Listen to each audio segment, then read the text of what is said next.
So let's talk about the largest ICE raid of a single location so far to date. Now, if you haven't heard, hundreds of South Koreans were detained at a Hyundai plant. This is part of Hyundai and LG's battery and electric car manufacturing plant. And this was part of a multi-month operation where the Department of Homeland Security conducted a lot of research and investigations.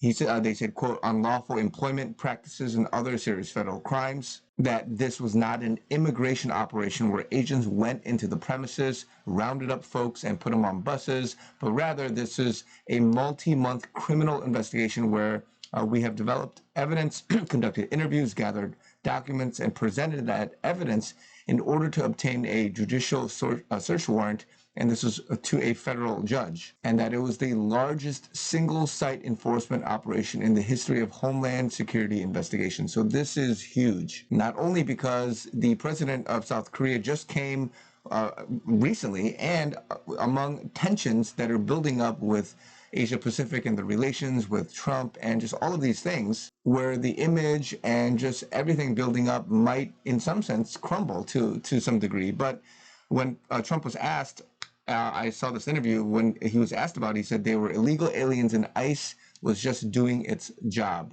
And even the reaction from Seoul was that, well, we want to get along with other countries. We want to have a great stable workforce.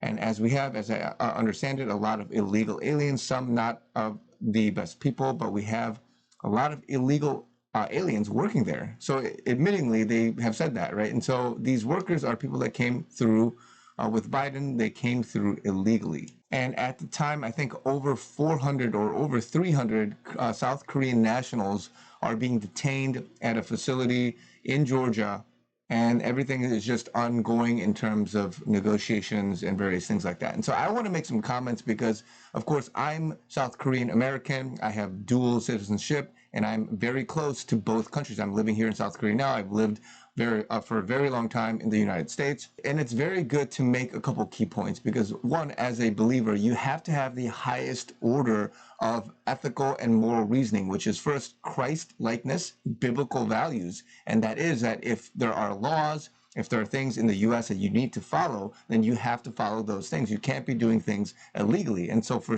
these South Koreans, of course, I don't know the full story. I don't know if there are mistakes or this and that. A lot of people are claiming that certain things are happening.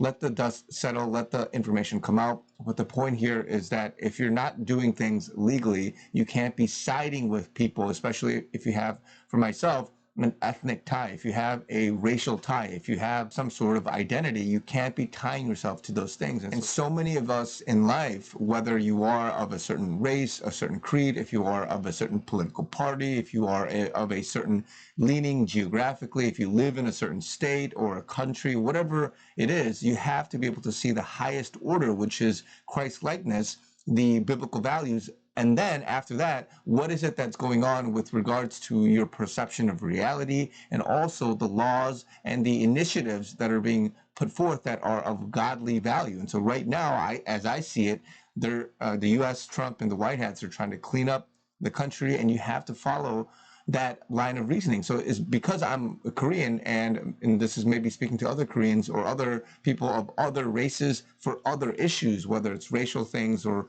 whatever it is. You don't want to be aligning yourself, oh, just because I'm a Republican, just because I'm a Democrat. Whatever that is, you have to be able to look at it from an objective, from an unbiased point of view and say, okay, what are the facts? Because again, I'm open to saying, is there mistakes here? Is there something factually incorrect?